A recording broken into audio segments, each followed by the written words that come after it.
Locating line to ground fault using GAZELLE G9320 and A-frame fault locator. Power on the GAZELLE G9326 transmitter and connect the 1 kV booster and alligator clips.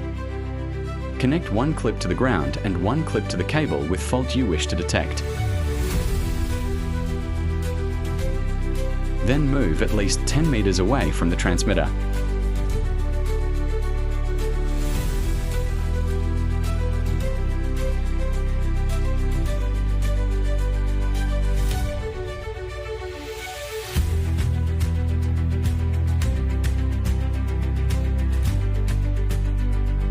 Start scanning the area using the G9320 line locator with an attached G9325 A-frame fault pinpointer.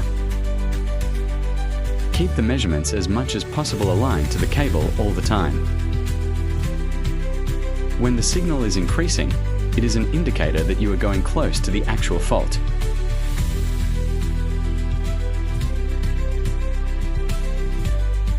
Mark the location of the highest signal detected, and that would be the actual fault location.